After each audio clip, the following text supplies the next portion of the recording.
Hi everyone, this is Alicia Lozoya, and today I'll be presenting my policy analysis on California wildfire prevention and climate resilience.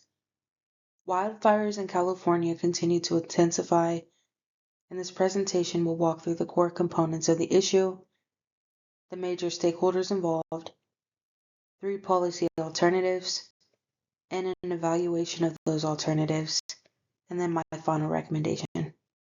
California's wildfire crisis has grown significantly over the past decade. In 2024 alone, the state experienced more than 8,000 wildfires, burning over 1 million acres and destroying more than 1,700 structures. Longer fire seasons, hotter temperatures, and persistent drought conditions have created an environment where fires are spreading faster and burning more intensely. These fires impact communities, ecosystem, and the state's economy.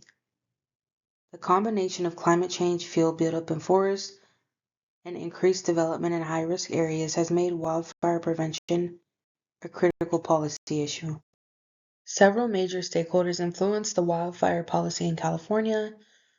Environmental organizations like the Sierra Club and NRDC focus on ecological protection and climate mitigation. Firefighter associations prioritize safety, staffing, and adequate funding, and the California Forestry Association supports the increased forest management and thinning.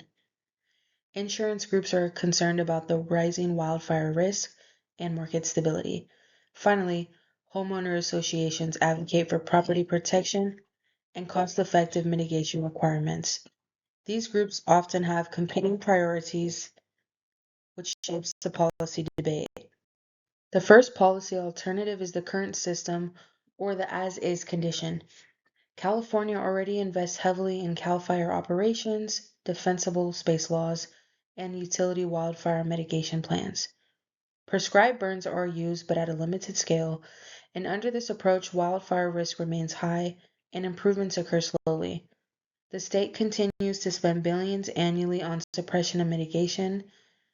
While the current system is functional, it is not reducing the long-term wildfire severity at the pace needed. The second alternative reduces government involvement and shifts more responsibility to private landowners and insurers.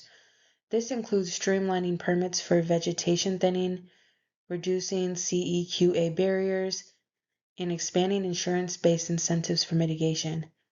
This approach could speed up the fuel reduction and lower state costs. However, it may lead to inconsistent environmental protections and place a heavier burden on homeowners. The timeline for results would be shorter, around 1 to 2 years for implementation, and up to a decade for full impact. The third alternative increases government involvement through large-scale prescribed burns, mandatory fire-resistant building codes, undergrounding power lines in high-risk zones, and even state buyouts of homes in extremely dangerous areas. This approach requires significant upfront investment, but offers the greatest long-term reduction in wildfire risk. It also supports insurance market stability, and it improves equity by protecting vulnerable communities. Implementation would take longer, maybe 5 to 20 years, but the long-term benefits are substantial.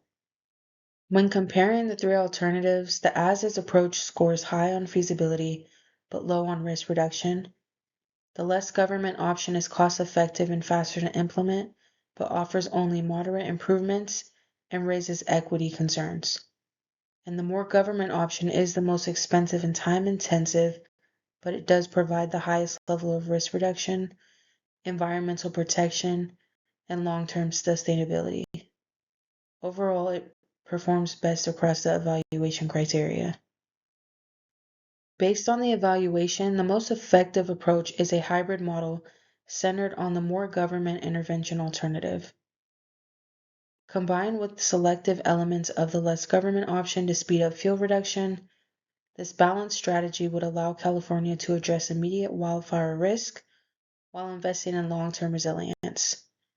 Stronger state leadership paired with streamlined private sector processes offers the best path forward for reducing wildfire damage and protecting communities.